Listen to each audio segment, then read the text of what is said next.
Hey everyone, and welcome to the VitaCast episode 26. We're recording on May 20th, 2014, and here we are. You might hear some dogs barking, some cars driving, and just the usual for Kyle and I. So yeah, just be ready for any of that. With me as usual is Kyle Wakeling. Hey guys, how's it going? And Yuki doing the recording for us. What a pal, like always. So, let's get to what we've been playing. I've been playing a ton of MLB 14, the show. Finished my review, but haven't posted it on the site yet. Kyle. Yeah, I'm on it. Well, it's my fault. So since it's been a while since I've written a review. So Costa fixed some stuff, and then that will be posted up, and you guys will be able to see whether or not MLB 14 is worth getting or not. So look forward to that. Also been playing a ton of Borderlands 2 still. Loving the game. But there is problems that pretty much everyone knows about, frame rate stuff and stuff like that. But even with those issues, I'm still enjoying it and playing a ton of it. What else have I been playing? I feel like there's something, Kyle, I always say it, there's always something I'm forgetting. So, yeah. That's all I can think of right now. I'll think of it later. But, yeah, that's about all I've been playing. What about you, Kyle? All right, well, pretty much I've been mostly playing Soul Sacrifice Delta. Figures. Yeah, I had finished the story and like the Avalon Sanctuarium and Grim packs before I did my review, but I left the Roman numeral packs and the Forgotten packs and stuff to do after. Right now I'm going through from 1 to 15 in the Roman numeral packs, and I think I'm up to like 8 and doing every quest and stuff like that, getting the trophies. So yeah, it's been a wild ride and long time, and yeah, it's gonna take me a while. Nice. trying to do most of it solo because I want to see how far I can get without the help of somebody who's more competent than the AI. Yeah. Interesting. Is that all you've been playing? Well, I've also been playing Hot Shots Golf, but I got it for PS3 too, so I've been playing a bit on PS3. So you cheater! No. Yeah, I'm cheating, but I'm PlayStation family. I got the PS3, the PS4, the Vita. How's it holding up compared to the Vita version? I'd assume it's better graphically. Yeah, it's better graphically. I had to get used to it's a little bit off, kind of seems, or maybe I'm just too used to how accurate the Vita is when you're timing your shots. Feels like I have to hit a little early here to get it to go perfect. But interesting. Yeah. So, and I don't think it's the TV either, because I've played a lot of other games where you have to be really accurate with stuff and seem to work, but this one was kind of off a bit. So. Yeah. Weird, yeah. Still a good game, though. Still plan on getting all those trophies. There you go. Do they share trophies, or are they different trophy lists? No, they don't. They don't share trophies. Different trophy lists. Yeah. Well, that's exciting. They actually have 2 different trophies, I think, but most of them are the same. But yeah, it's one of the harder games to get platinum or close to platinum on. So yeah, I'm nowhere near getting a platinum on that, nor will I even try. I have 70% on the Vita game. Nice. Well, look at you. Play a lot of golf, Tyler. Play a lot of golf. Yeah. All right. Well, let's head on to the new releases for this week. What do we got this week, Kyle? Okay, this week, all that I know of is in North America, we have Sparkle 2 coming out. Okay. I'm not sure if that's Europe as well, and I'm not sure what's coming out in Europe. So, yeah, weekend of blind going into it. How exciting. Yeah. All right. Well, let's head on to the news. There's 17 items on the list for this week. First up, Mech Runner funded new screens and artwork. With few days to spare, Sparkplug Games have secured their $25,000 Kickstarter target for their upcoming robotic runner title, Mech Runner. We brought you some screens earlier this month, but we have just got our hands on some new content for the title, so there's some screenshots on this post if you want to check it out. Set for release this summer, it features endless-style arcade action game mixed with fast and furious mode-changing mech action. Constantly on the go, missions could last seconds or minutes depending on your skill, and feature the ability to switch forms along the way to causing some serious damage. And you can probably hear that dog constantly barking. Ah, it's so annoying. Just ignore it, everyone. Pretend it's not even there. Next up, some oh gosh, Kyle, help me out. Whatever. Shin Hayarigami. Hayarigami. Got it. Alright, Shin Hayarigami details. Nippon Ichi drops some new details regarding the upcoming Japan-only horror game and its characters. This new title under the I already forgot. Hiragami? Whatever. Series umbrella contains a cast made up of all new characters while apparently retaining the essence of the past games in the series. That said, it's not an official numbered entry in the series, and it just strays from the norm a bit here and there. In addition to including features from the previous games, Shin Harigami introduces a new feature called Liar's Art that allows you to check a character's physique for lies and reveal useful information. The main idea behind the development of Shin Hayarigami, why is that so difficult, is the mentality of let's make a game that everybody will find scary, while still letting players play their way with unique choices. They really just want to make something that fans of the Hayarigami series and fans of horror games in general can appreciate. So, there's some information on these characters. I'll just read a little bit of it. First up, Saki Hajo. Saki is an active young woman with a fresh demeanor and motherly instincts, but she's also a determined police officer. Next up, Sojiro Sekimoto. Sojiro is a former university professor who studied urban legends. After being suspected of murder, he's been spending some mandatory vacation time at a prison in Tokyo. There's also some artwork if you want to check it out. Shin Hayarigami is set to release August 7th in Japan, with no plans to release in the West that we know of. Next up, release date and new details for One Piece Unlimited World Red. Bandai Namco has announced that One Piece Unlimited World Red will release in North America on July 8th and in Europe on June 27th. They have also revealed new details about the game's Battle Coliseum mode. It has been confirmed that a total of 20 characters will be playable in the Battle Coliseum mode, with Fujitoro Crocodile. No, not Crocodile. Core. Maybe it is Crocodile. It's a typo, maybe. I don't know.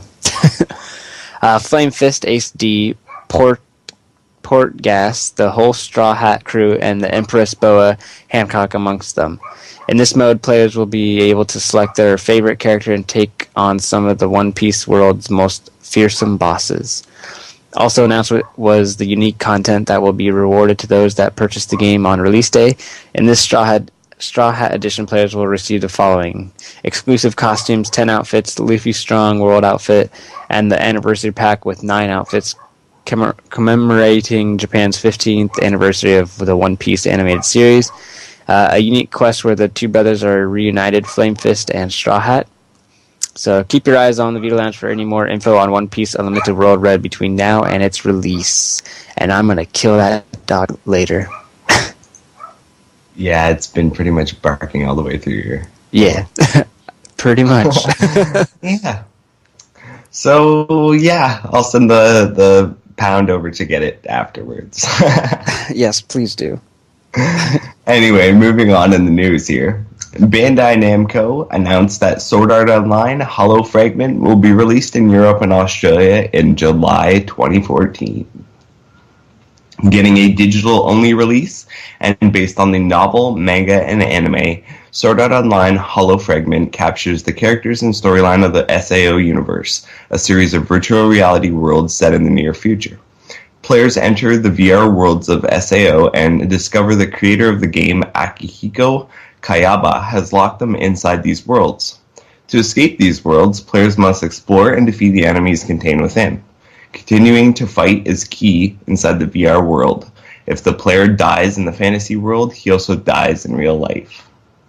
In an MMO-like world, Sword Art Online Hollow Fragment offers players RPG gameplay mechanics where combo attacks, execution speed, and knowledge of the opponent will be mandatory to survive this world. We were also told that Sword Art Online Infinity Moment, originally released in Japan for the PSP, will also be included in the release and boosted with a new lick of visual paint on the Vita. Yay! Yay! So Europeans and Australians, you're getting it too. No worries, you don't have to import it like we were thinking.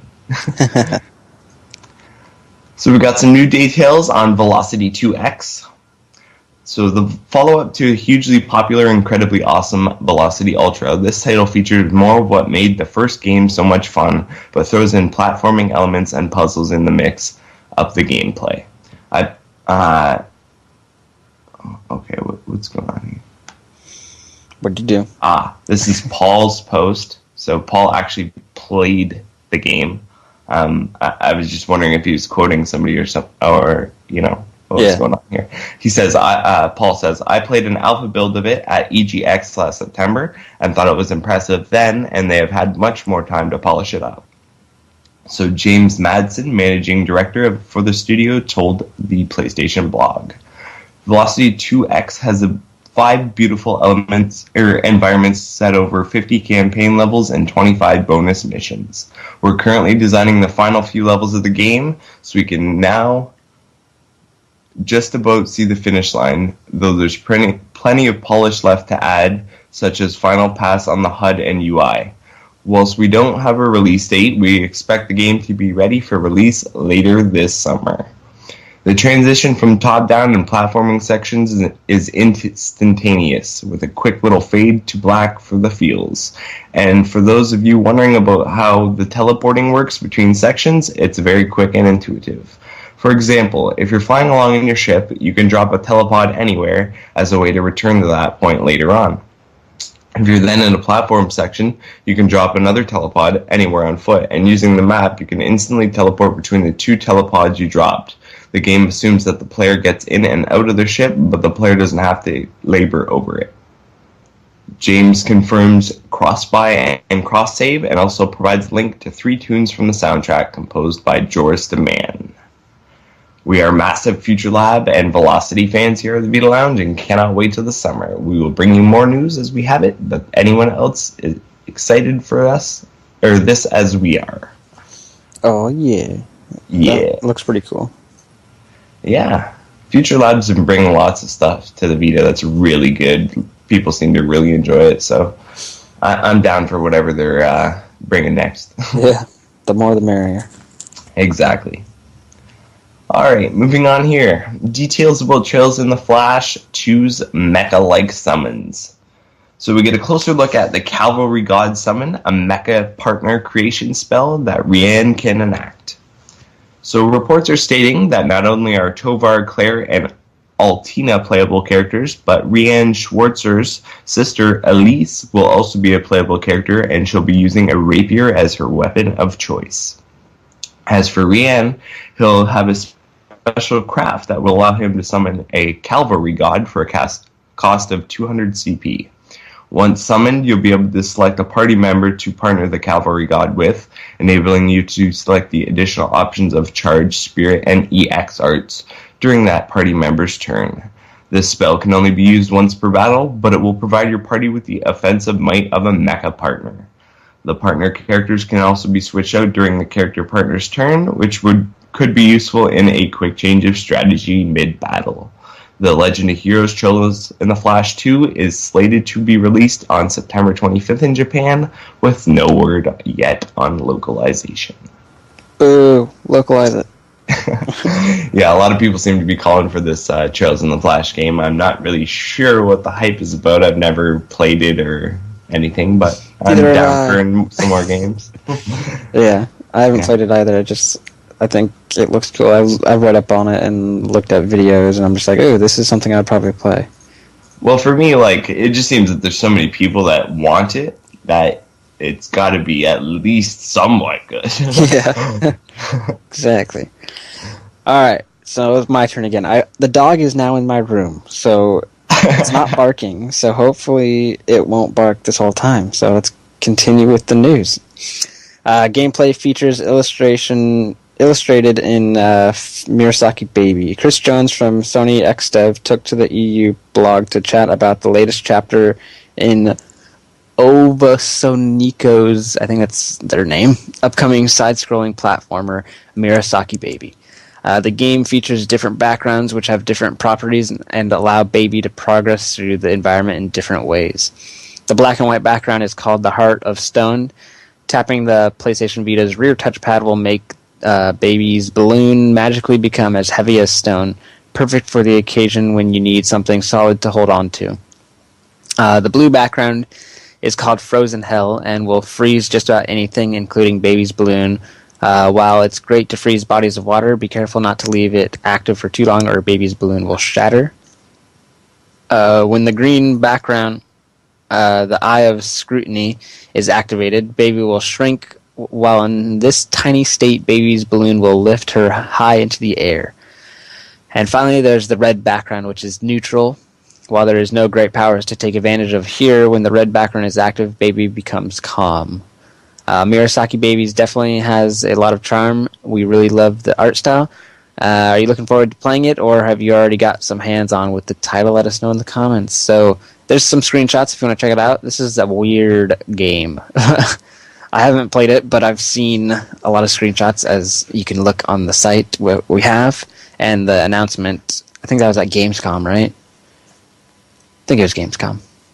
Yeah, pretty sure it was. But it's a weird-looking game, so check it out. See if it's something you're into. Next up, Switch Galaxy Ultra coming soon. Gary Nichols, sure, the managing director of Atomicon, took to the EU blog to explain a little more about their upcoming PlayStation Mobile revamp, Switch Galaxy Ultra. He tells the blog that the game will feature 60 FPS visuals, online multiplayer for up to 4 players, cross-buy, play, save with the PlayStation 4 version, 7 upgradable ships, tons of fiendishly fast levels, endless survival mode, 22-page comic which unlocks through progression, DLC ready at launch with all that proceeds from the sale to the supported charity Caldwell Children. The DLC pack features new levels and exclusive playership and licensed music tracks. Switch Galaxy Ultra is a fast-paced, reflex-based arcade challenge with 2 modes of play and has you weaving across the galaxy in story mode, avoiding enemies and obstacles. Along the way, you collect credits and look out for pickups on the track that allow you to obtain the best times. Gary says that the game is entering the beta phase and should be launching soon. There's more information on the blog, including a look at the artwork within the comic created by Darren Douglas, a Wipeout veteran and published Judge Dredd artist. It's well worth looking at. So there's a couple screenshots if you want to take a look at them, see if that's something that interests you. Next up, a game that I've been wanting to hear about for a while, so here it is, hearing some more about it. New details on Big Fest. In its first news since the initial trailer at Gamescom last year, Big Fest recently popped up in a new PlayStation blog post, giving a bit of a rundown as to what we can expect from the upcoming Music Tycoon Vita game. The core gameplay of Big Fest is building up your festival from a small show in the park to a celebration of massive headlining concerts while adding various shops and stalls to keep visitors happy and earn more money for growth. How would you build up your music festival is entirely up to you. The levels challenges of Big Fest are described as posters. These posters consist of headline and supporting bands and give you optional goals of making a festival of whatever kind of music you want or pushing you to stick to a specific genre. Fans of certain genres prefer different features as at their festivals, so Big Fest posters will keep you on your toes if you want to succeed in creating the biggest festival you can. Big Fest uses real music from real bands, and you get to choose your festival playlist from a massive dynamic catalog of songs that will change and grow with the Big Fest community. Then within the massive list of real-world tunes, and Big Fest players can vote for their favorite bands and songs or share their best playlist with their friends. On top of that, Big Fest offers many more options for friendship and competition.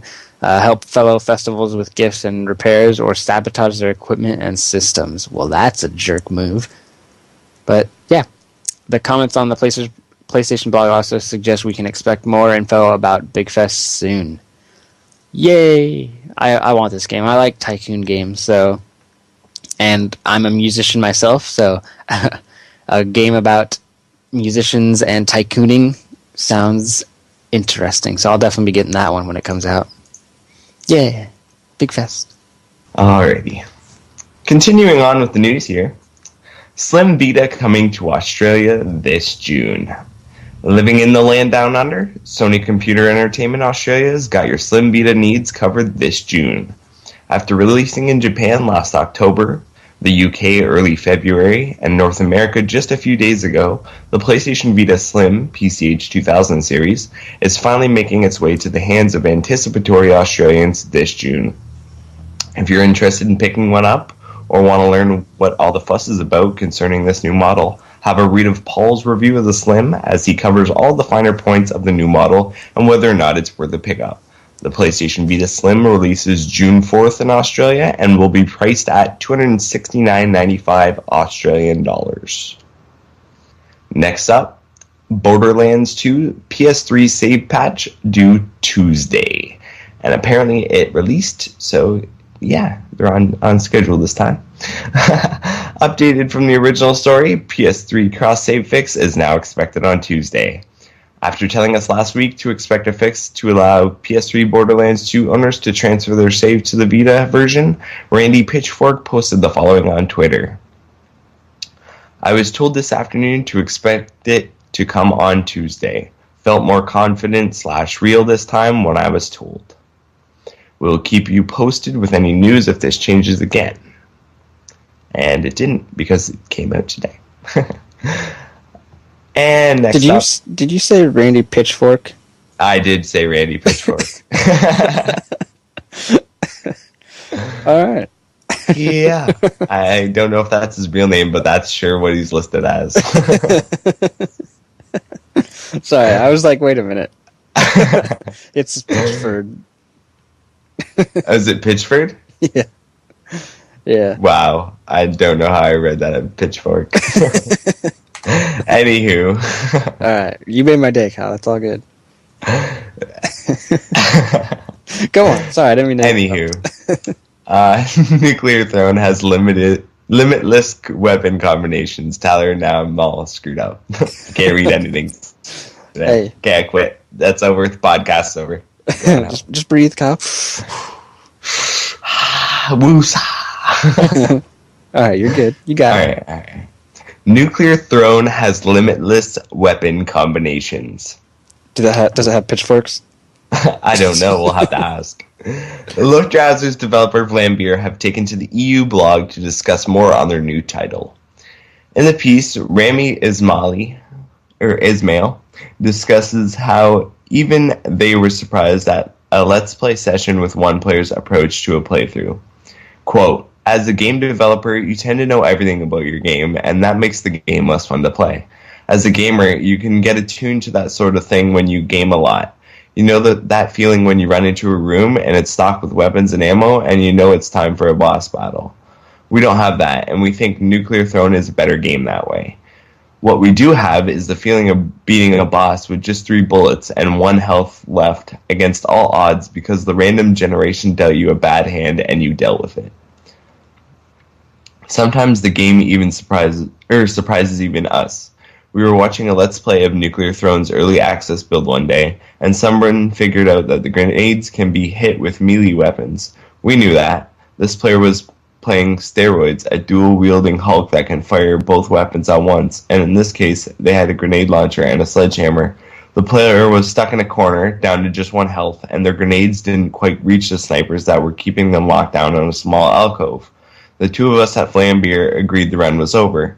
There was no good way out. The player didn't want to have any of that, though. They ran out in the open, aiming lasers from all directions, immediately locking onto them. There was less than a second before the snipers would fire. The player hit the fire button for both the grenade launcher and the sledgehammer at once. The grenade shot out, got hit by the hammer on its first frame, and turned into a deadly projectile that moved way farther than it normally would. The grenade caused a chain reaction, and most of the snipers were taken care of in a single flash of brilliance. They cleaned up the rest of the resistance with some spectacular sledgehammer action, but we were so in awe of the sledgehammer grenade trick that we barely noticed. We never designed that to be possible. We just made the grenades so that you can hit with melee weapons and a mutant that can fire 2 weapons at once. There are thousands of interesting combinations like that, things we never considered, locked away in Nuclear Throne. It's amazing that after almost half a year in, our players continue to show us new things about our own game on a regular basis. End quote. Nuclear Throne is an action roguelike and is described as a cross between Hotline Miami and The Binding of Isaac. And Rami says the game is still a few months off from being ready. We'll bring you more news as we have it. How interesting. Yeah, it sounds pretty cool if, we're figuring out new ways to play the game and, overcoming these challenges like that. It sounds like a very interesting game. Yeah, it's definitely one I've thought about getting. So whenever they announce the release date, I'll be excited. All right. Almost done. Next up, Orshika Tainted Bloodlines Magic and Special Attacks Detailed. Starting with 8 basic classes, SCE Japan Studios role-playing game Orshika Tainted Bloodlines will certainly offer variety. 2 of these classes, Monk and Cannoneer, I almost said Cannoneer. That would have been weird. I'd be taken from Kyle Pitchfork. I don't know what he was saying. Cannoneer with a pitchfork? Yeah. Anyways, Monk and Cannoneer are very different, and each class will offer the player unique abilities. This week's Famitsu magazine details 2 main types of offensive abilities available in Orshika Tainted Bloodlines. First up are Jutsu, or spells, which are useful actions that you will acquire by finding scrolls as rewards for battle in the game's dungeons. Once you have a scroll, your character will need to meet certain criteria before being able to learn the spell the scroll contains. There are many different types of spells for you to find, including offensive, healing, and support. Using a spell will cost your character's ability points when it is cast. The next ability is the Ogi, or skill, which each class having multiple skills. Again, similar to Jutsu, your character has to meet certain conditions before they are able to utilize their skills. Thought is required when using a skill, as even though they offer strong offensive capabilities, the use of a skill will use up some of your character's health. In Orshika Tainted Bloodlines, your character only has a lifespan of 2 years because of a curse. Once your character dies, their skills die with them. If, however, your character has any children, you will be able to train the offspring so that they can learn and inherit their parents' skill. To do this, the child will need to be the same class as their parent was, and also the child will have to meet the same conditions to use the skill as their parents did. With Orshika Tainted Bloodlines set for release in Japan on July 17th, with a Western release to follow, be sure to check the Vita Lounge regularly for news about this interesting-looking RPG. Yeah! Next up, Duke Nukem 3D Megaton Edition release imminent? A tweet from Devolver Digital has told us that Duke Nukem 3D Megaton Edition is submitted to Sony for certification this week prior to its release on the PlayStation Vita. Here's their tweet, quote, Duke Nukem 3D Megaton Edition is being submitted for certification on PS3 and Vita this week. We'll keep you posted on news. #GetSome. End quote. Although no release date has been mentioned yet, the fact that the game has been submitted for certification does indicate that the game could be released shortly. Duke Nukem 3D Megaton Edition includes not only the original title and enhanced version of Duke Nukem 3D Atomic Edition, but also 3 unique expansion packs, Duke Caribbean, Duke It Out in DC, and Nuclear Winter. Yeah. Duke Nukem. Get some. Next up. Phantom Breaker Battlegrounds rated by Germany's USK. A sign that retro-styled beat-em-up spin-off Phantom Breaker Battlegrounds is coming west has been found on the German classification board's website. Earlier this year, Phantom Breaker Battlegrounds came to the Vita in Japan, previously being exclusive to the Xbox Live Arcade, with the original version of the game getting localized. Many hope that the Vita version would receive the same treatment, and that might just be the case. Rating for Battlegrounds was found on the website for the USK, also known as the German Game Classification Board. This leads us to believe, as these ratings usually do, that with a rating coming a release, and with a release comes a localization. Though this certainly can't be called a confirmation, let's file it under the more than likely. We've seen the power of rating boards in predicting releases before. So keep tuned to the Vita Lounge with news about this and others. So, yeah. All right, moving on. Just like Soul Sacrifice, it appears Stranger of the Village of the Sword will have a light, neutral, and dark paths to choose from as well. The three characters of Malilith, Ryu, and Alm are vessels to the dormant spirits of the three greater beings Phoenix, the spirit of light, Obelisk, the neutral dragon king, and Uluma, the demon lord of darkness. Once one of these three fully awaken their powers, the story will near its end. To awaken the powers of a spirit, you must give them pure crystals, items you obtain by defeating monsters with infinite lives. These immortal foes can only be defeated by having their blood crystals taken from within them, an act that can only be completed by the chosen ones. Depending on who you then hand over the pure crystals to, different divinity skills will be unlocked for use in combat. These skills can be used after accumulating points on a morale meter, giving your character different offensive, defensive, and magical advantages, which have been yet to be clarified. The Stranger of the Village of the Sword is slated to release on Vita later this year. Keep an eye on TVL for any information we get on the game or its release date. And Child of Light coming to Vita in July. This is, I believe, yes, Paul writing this one here, so I'm just going to read it as he wrote it. I was getting ready to relax for an evening just as Ubisoft emailed us and said that Child of Light, the turn-based RPG set in the mythical worlds of Lemuria, will release digitally on the Vita on July 2nd and will also get a complete physical release. The game will cost £11.99 on PSN. The game is a reimagining of classic fairy tales set against a background inspired by the watercolor artworks of the golden age of illustration. Child of Light takes players on an extraordinary journey through the mystical world of Lemuria by putting them in the shoes of Aurora, a young princess who must win back the sun, the moon, and the stars held captive by the mysterious Queen of the Night. A return to the classic JRPG, the game blends together platforming and turn-based combat, along with providing a rich storyline, a robust soundtrack, and beautifully rendered hand-drawn art style. The title has been received very well, and is in a genre we could really appreciate more of on the Vita. Look for more news on Child of Light in the future. Yay! Ubisoft. Yeah. Bringing it back.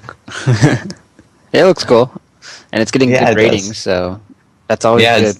It seems like it's well received, so I'm down to see what they've got up their sleeve here. Yeah. All right, that's all the news we got for this week, isn't it? Yes, it is for the actual news. Yes. Yay! Yes. But we do have some talking points, so that's something to talk about. That's news as well. All right. What about that? First of all, we've got a little bit of news regarding PlayStation Mobile.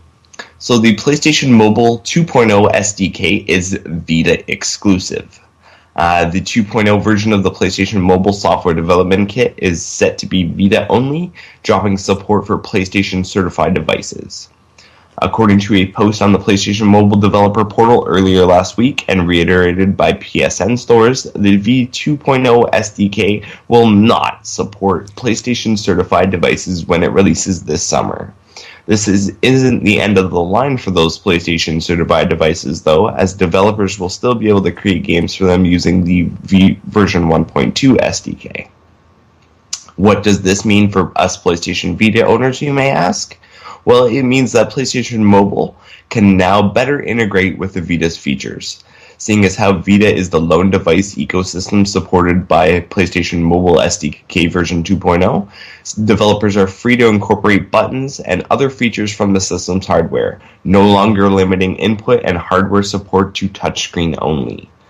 This update doesn't come with strings, however, as all games that were made on the version 1.2 SDK will not be compatible with the version 2.0 SDK and will have to be remade to work with this updated developer environment.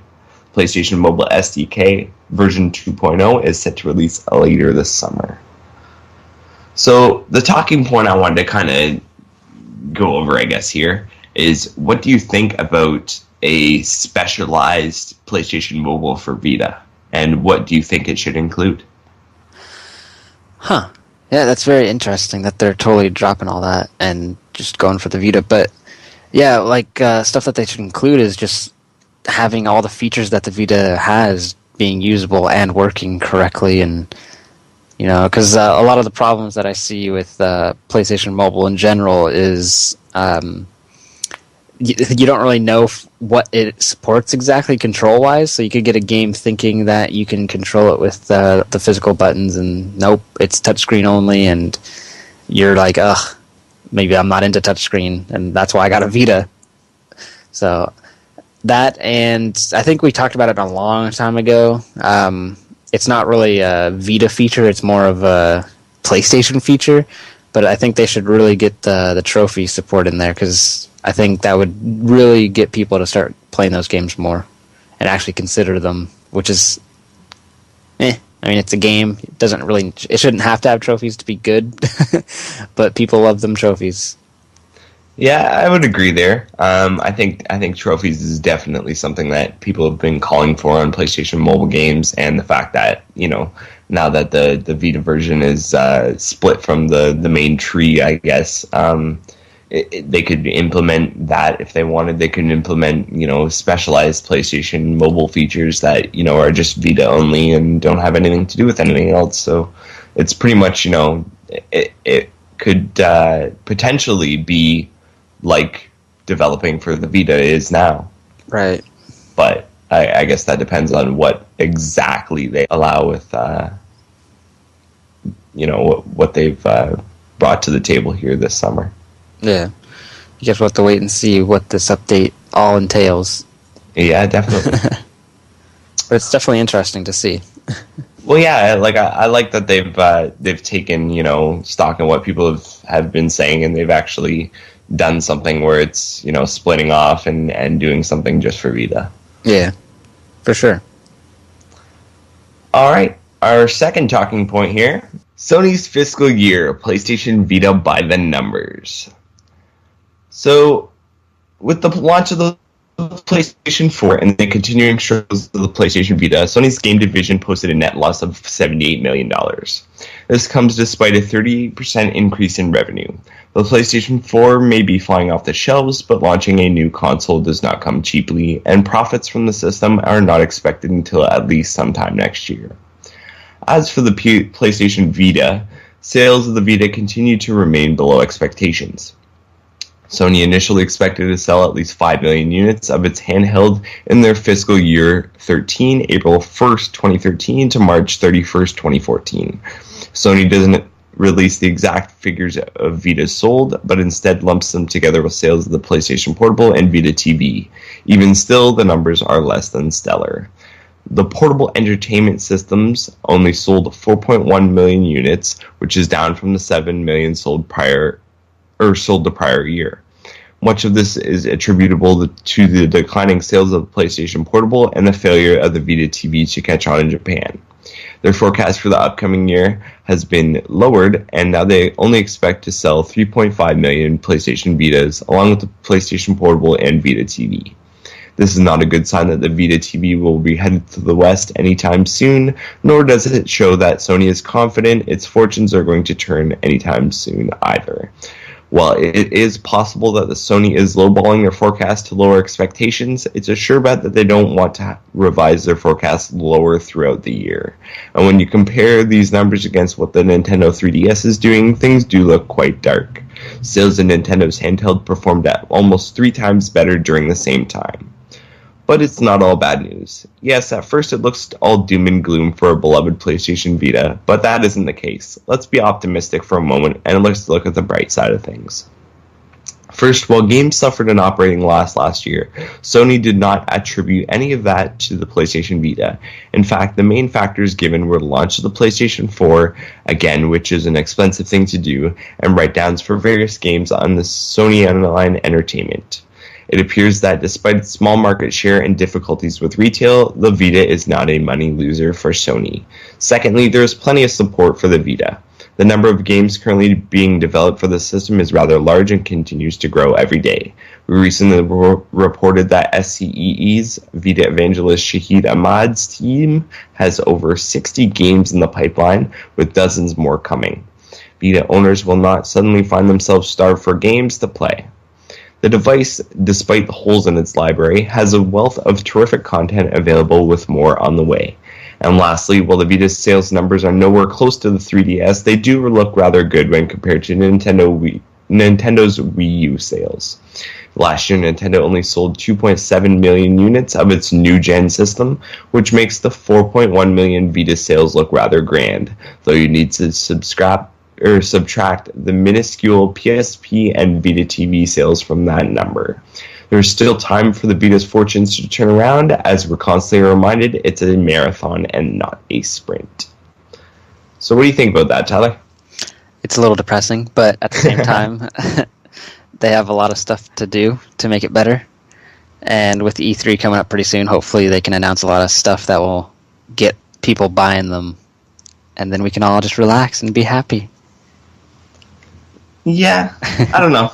See, for me, it's not so much about how many Vitas are sold, because like I know they're trying to get consoles out there and blah blah blah, but the profit doesn't always come from the console, and usually if it is coming from the console, it's not very much, other than Nintendo, which likes to pad its profits in its console area.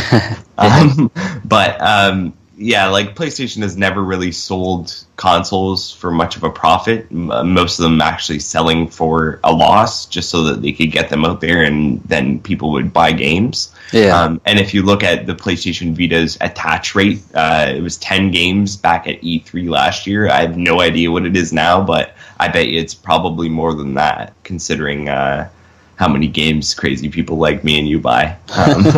But yeah, so like I'm really not worried about the Vita itself. I'm sure like overall it's making a profit, and it's got to be to get the sport it's getting, because if it wasn't, like I mean, there's not a lot of Vitas out there, but you see numbers of things and there's 100,000s and in sales and stuff like that. And if you're spending, the amount of money that a lot of these people are spending to get some of these games on these systems, especially now with like Unity and stuff like that, where they can do it cross system really easily, it's easy to make a profit with Vita. And I could see where they would be doing good, even though there's not a lot of systems. So yeah, the only thing that I worry about is like that is a good point, but not having many Vitas out there makes it to where the bigger companies don't even want to give the Vita a chance and make the games that people really want.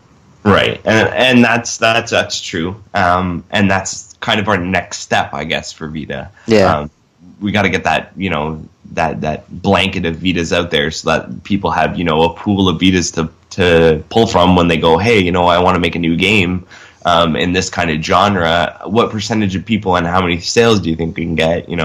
When people start saying numbers that are in millions, that's when you start enticing people into buying and getting into the development of games. Exactly. Yeah, hopefully stuff turns around. I would agree. Really, I think the major thing isn't anything that they're doing as far as pricing or anything like that, although they could definitely entice more people with some more competitive pricing, especially in the memory card area. Oh, yeah. But their biggest thing is advertising and marketing. Just people don't know about the Vita. I've seen it so many times when people, like, I'm out with my Vita and I just pull it out for like a quick minute of, golf or something, and people are like, "Hey, what's that?" People don't even know what a Vita is. Like, it's getting pretty sad at this point. Yeah. I get a lot really awesome, and the funny thing is they know what a PlayStation Portable is. Like, if you say to somebody PSP, they're like, "Oh yeah, PSP," but they don't know what a Vita is. Yeah, it's the weirdest thing. So yeah, really their biggest hurdle, as far as I'm concerned, in getting sales out there is hiring like an awesome marketing team and just getting the word out there and showing people that Vita's awesome, because it really is. We have tons of games. I think there's like, if I actually like did the numbers, I haven't updated it since the end of the first quarter, because that's how I kind of do it with my PlayStation Vita Ultimate Games list. But there's about 400 unique PlayStation Vita games across all regions out there. So it's not like we don't have games, guys. It's not like there isn't something to play. It's not like you can't like completely, bury yourself in a backlog like you and I have. And we have had them quite a while. It's not like we're newbies. So,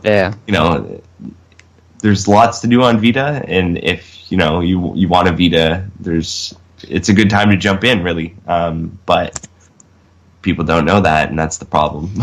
Yeah.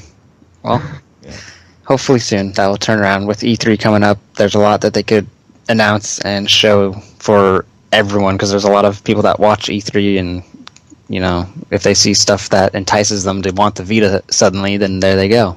Well, definitely. And the other thing is, now we are on iTunes, so us being on iTunes will help spread the word of the Vita. Hopefully there's somebody out there and they're like, "Hey, what's Vita?" Nice, search it on iTunes, and there we go. Yeah, I know, nice plug. Yay, we're on iTunes, finally. Yeah, guys, we're now on iTunes, so if you want to download our podcast, you can subscribe. We'll be filling in the back episodes as we can. It'll take a little bit of time, but all the new episodes will be up there right when we post them. Yes, they will. So, good news, finally. Very good news, very good news. All right. Is there anything else you wanted to add with that topic? No, I think I've pretty much covered it. Have you pretty much covered it, Tom? Yeah, I feel like we're good. Alrighty, then. Then let's head on over to the listener mail. What do we got this week, Kyle? All right, so this week we've got some listener mail from David Goodman that came via email, and he's given us 3 different topics to talk about. So, lots to talk about. I'll read these through, and we'll go one by one through these. First of all, thanks again on your thoughts 2 podcasts ago over the Vita game Ustia of the Tarnished Wings. Now I have another visual novel whose input I'd appreciate. This last week I downloaded the demo for X-Blaze Code Embryo reluctantly. I write reluctantly as I've never played a game in the BlazBlue series, and this Vita game doesn't appear to me as a traditional visual novel I'm used to. I was surprised by the high quality that I saw in the demo, and am rethinking giving this game a try. What were your thoughts, assuming you've all tried the demo? Well, Tyler? Well, I haven't tried the demo. Yeah, me either. So we'll definitely get on that and report back next week.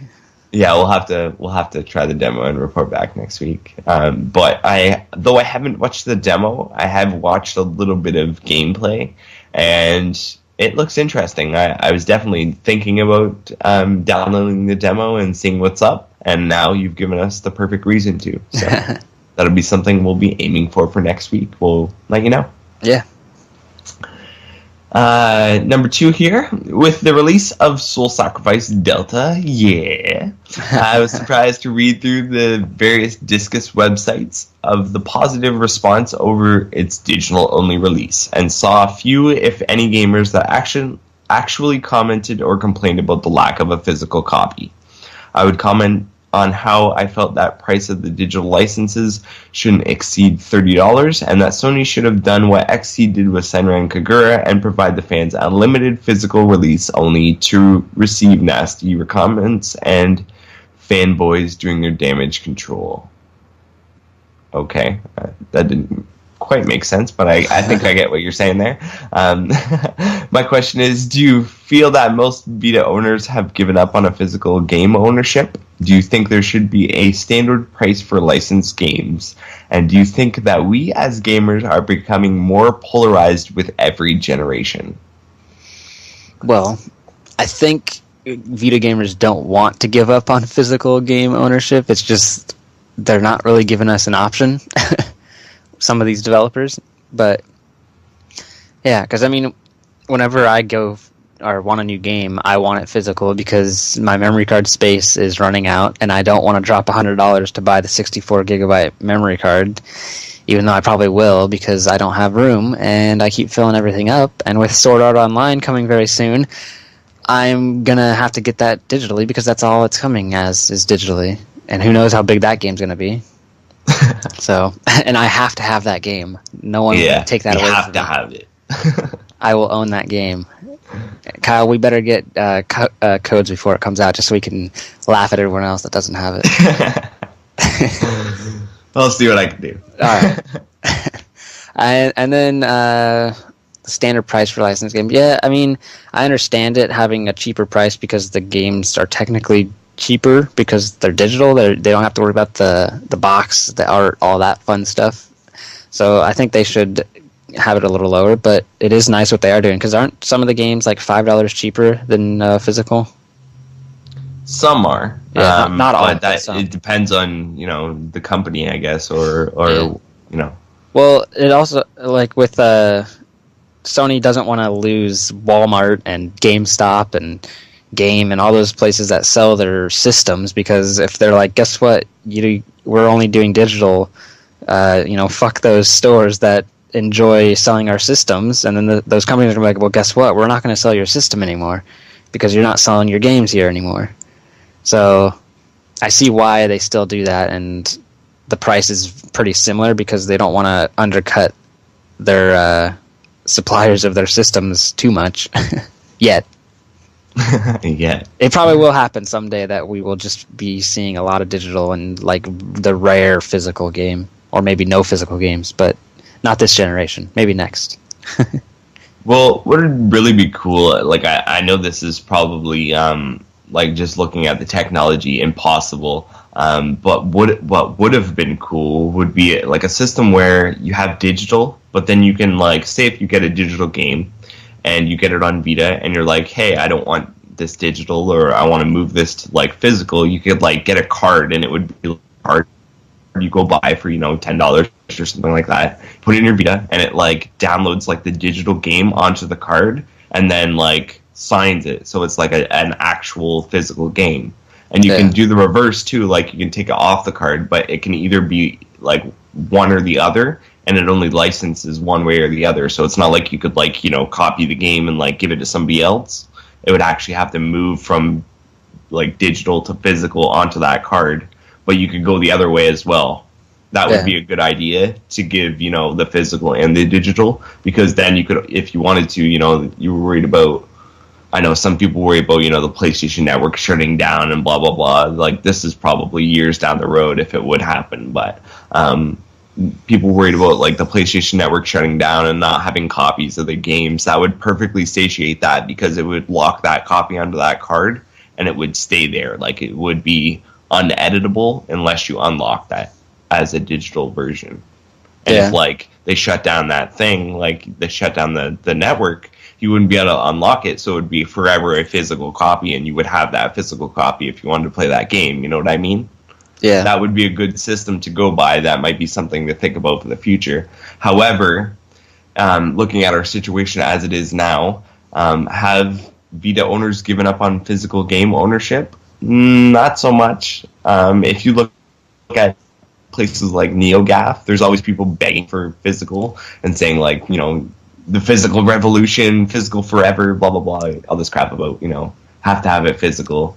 And while I agree that there should be the option for a physical copy, even if like they have it so it's you order it from like the company and they send you a copy or something like that, the option should be there. However, digital is really where we're going, and it would be nice if digital, was the mainstream. However, I can see why people would want physical and digital and the option and the whole deal because of the fact that PlayStation Vita memory cards are expensive.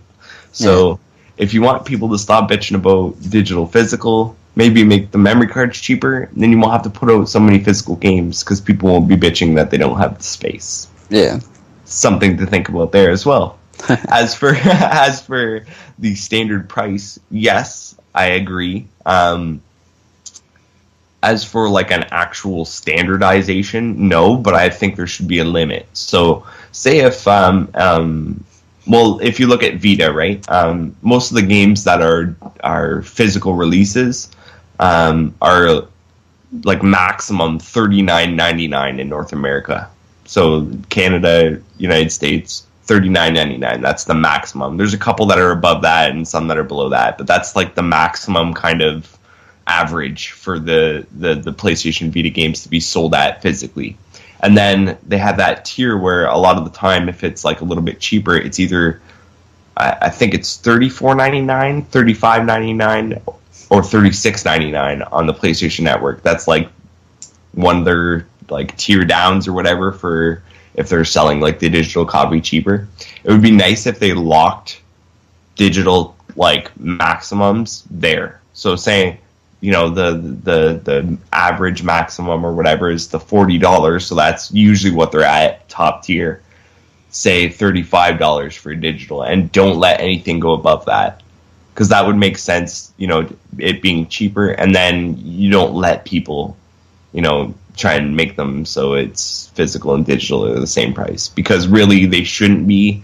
There's that whole, license versus actually having a copy, something printed out, and they actually have to pay for all that extra stuff. So if, you're going to give us a deal, give us a deal. If you're not going to give us a deal, then give us a physical copy. Exactly. Yeah. And as for the polarization, I just think it goes with what society goes with. It's whatever becomes the norm. That's what gamers kind of want. There's some things that I guess will never die, but that's just because of necessity or like fear of people. Like people fear digital networks being shut off and not being able to access these games, 15 years in the future and stuff like that. So there's obviously some things that will hold people back from change, but yeah, I don't think we're becoming more polarized. I think we're just moving with the trends. Yeah, I agree with you. Anything more to say on that one, Tyler? Nah, I think we got it pretty good. Alrighty. And the third little comment question he has here. Given that I'm sure you all must be as hyped as I am for the release of Senran Kagura Shinobi Versus, hell yeah, I am.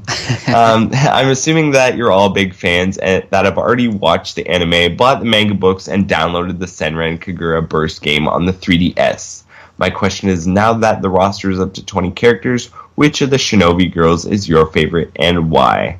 And then he says, P.S. None of you can pick Yomi as she's my favorite Shinobi. Ha, ha. Well, his assumptions are very wrong about me. I've not watched the anime. I've not read any of the manga, whatever it is, books. And I have not downloaded the Senran Kagura Burst game on the 3DS. Other than that, yeah, I don't know any of the characters' names because I've never played the games or done anything with the series. What about you, Kyle? You probably know more. Yeah, I watched the anime. I never, did the manga thing or any of the other stuff. But I watched the anime way back when. But for the life of me, I cannot remember any of their names. Well, so yeah, them. I know Yomi, I believe, is the blonde one. I like there's a girl, and I believe on the cover of one of the games anyway. She's like all in black, and she's got like black hair. So that's the girl I like. Well, there you go. I'll pick one eventually. Yeah, Tyler will pick one once he gets the game and goes all boob crazy on it. Yeah. Alrighty. So I think that's it for all of our listener mail this week. All right. Well, thanks, David, for all of our mail. Yeah, pretty much. All right. Next up, we have game recommendation of the week. Kyle, what do you got this week? All right. So this week, I know Soul Sacrifice Delta just came out, but there's another awesome hunting game that you guys should try out, and it's called Tukiden. So Tukiden is my game recommendation of the week. Yeah. It's like Soul Sacrifice in that it's a monster hunting game, and it's Japanese, and it's like Soul Sacrifice Delta in that it has good graphics. But it's kind of a different game in that it's more weapon-based. It's not so much magic, you get offerings and you're a sorcerer and stuff like that in Soul Sacrifice. In Tukiden, it's more about your weapons, so you have, a spear, dual knives, a sword. There's a bunch of different weapons, and you go out and slay monsters with those and use those in awesome ways to slay those monsters and cut their limbs off. So, yeah. But it's also a very good game, and it's worthy of some attention. So, if you're not interested in Soul Sacrifice, or you got Soul Sacrifice but want something like it, Tukiden is a good pick. Yeah, I agree. That's a fun game. I still need to play it more. I've been so busy with all these other games. Yeah, I know. Me too. I got to pretty much the end of the game. I don't think I'm quite there yet, but I'm like pretty much right there. I think like 2 hours, and bugger. Maybe one of these days I'll get back into it. I'll definitely get back into it. It's just getting some of these other games in my backlog out of the way first. Yeah. Well, all right. And I keep getting games and buying games, which is obviously not a good idea. Yeah, just wait till Sword Art Online comes out. We are not going to have a life. Just wait, Tyler. We're never going to have a life. All these games, we're going to be like buried under a backlog for years. We need to bug. Is it Namco that's making that Sword Art Online? Sword Art. Yes. We need to bug them that it needs to have infrastructure mode because it has the word online in the name of the game. Yeah, we do. But if it doesn't, when it comes out and they don't plan on it, we can always rig something with X-Link Kai or something like that. Yeah. We'll figure out a way to play, Tyler. We shall defeat Aincrad and I'll buy a plane ticket and go to Canada just so we can play that game together. Just so we can ad hoc, yeah. Yes. It's worth it. Yuki says when SAO comes out, there's going to be no podcast for 3 months. I agree. We'll be podcasting while we're playing the games. So exactly. We won't be able to read news because we'll be looking at our game, but we'll be able to talk about how awesome Sword Art Online is, and yeah. It'll be Sword Art Online podcast for 3 months. Oh yeah, I think we should do that for one episode. Yeah. All right, before we talk about it too much, let's get out of here. All right. I guess. Remember, you can find all the news stories that we talked about by going to the website. Just look up thevitalounge.net. You know the website. You can find us all on Twitter. I'm at Mr. PSVITA Reviews. Kyle is at Teflon Tactics. Yuki is at Yuki_WR. You can also find us on Facebook. Just search the Vita Lounge. Don't forget to subscribe to our YouTube channel, Lounge Play. We do Lounge Play videos where Kyle and I play games with you guys, which we need to get back into. I say that every episode, and yeah, we won't do it. We will. It'll happen. Yeah. Just wait. You guys just be surprised. I've been uploading the podcast in video format on there, so at least there's something being posted every week on the YouTube channel. Yeah, true. Also, don't forget to join the forum. Sign up, join the conversation. Like earlier we talked about, we are now on iTunes, so subscribe to us on there, and yeah. Awesome. Subscribe, guys. Subscribe. Or else. Yeah. No more Vita games. Confirmed. We'll stop posting news about Vita games if you guys don't subscribe. Alright, well, have a great week, and we will see you guys next week.